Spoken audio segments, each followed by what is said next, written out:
So ito na ang bagong bahay ng aking kambingan at saka karnero.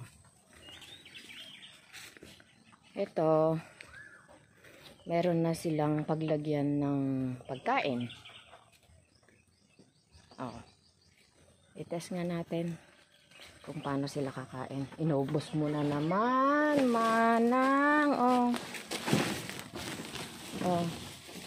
Inubos nyo na naman. Oh. Oh, ganyan. Hindi muna ako magpapakain.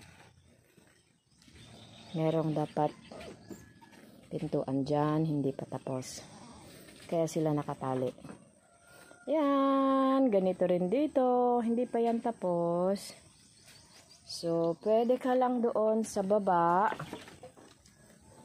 na manguha ng mga tae nila. Ang tae nila kasi, yun na yung magiging organic fertilizer. Ganyan. Mataas na yan.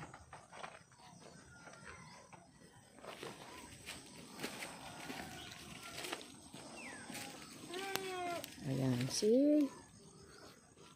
Ganyan.